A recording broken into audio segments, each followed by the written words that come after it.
kind of look back on it now. It's been a number of years since I've been there, and even though I was there for 20 years, I kind of pinched myself. Did I really coach in that league? I mean, those guys are pretty good. Andy Murray had big dreams and achieved them to the fullest. From coaching in the National Hockey League to celebrating World Championships with Canada, his motivation and inspiration started in a small town. I was a guy that was involved in all different sports, and certainly my dad was an enthusiastic athlete, and I remember watching him playing senior hockey and other things. But Cirrus just provided so many opportunities to all of the young people there. Coming out of high school, Murray had his heart set on becoming a multi-sport athlete at Brandon University. His true sports love was the gridiron.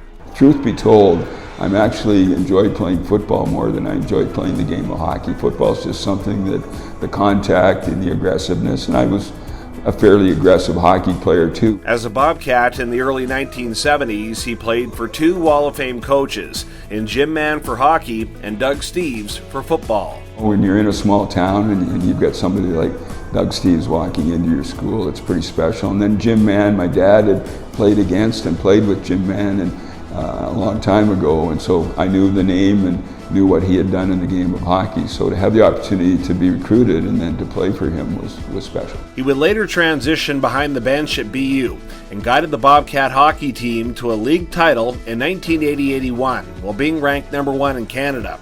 However, a national championship wasn't in the cards, and Murray dealt with a heartbreaking personal loss. It was a bit of a tough situation for me. My father had passed away the day after we had beaten Manitoba to win the GPAC, and he was such a big supporter of mine. And I ended up not getting to Calgary for the national tournament until a couple of days after the team was there. And I don't know if I did a great job of getting the guys prepared and focused for that. So that's something that's always on my mind there as well too. But you know, you look at that team and the record they had, and just the compete level and the desire to win every night. Murray moved on to the pro ranks in Europe for close to a decade before making the jump to the NHL as an assistant.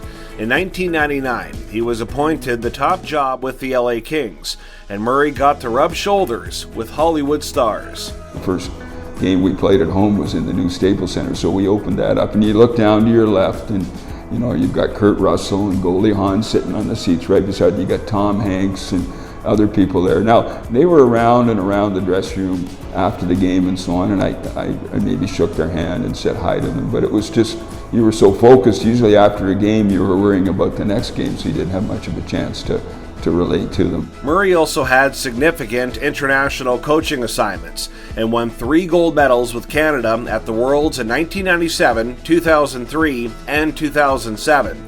He was inducted into the IIHF Hall of Fame in 2012. I would call NHL players at the end of a long season and ask them to come and play for us at the World Championship, and you call Joe Sakic or Rob Blake, and they'll say, Andy, I'll be there. It was just a great feeling how much pride these people had in representing their country, and that was the same thing for me. He spent 10 seasons in the NCAA Division I ranks before stepping down from his post in 2021 with the Western Michigan Broncos. They said, are you retiring? At the press conference I said, no, I'm resigning. I've got things to do. And one of the things was that I hadn't really been able to get up to Manitoba because of COVID for a number of years, and we're looking forward to spending more time up here. Returning to his roots in Western Manitoba and remaining as connected as ever to the Bobcats.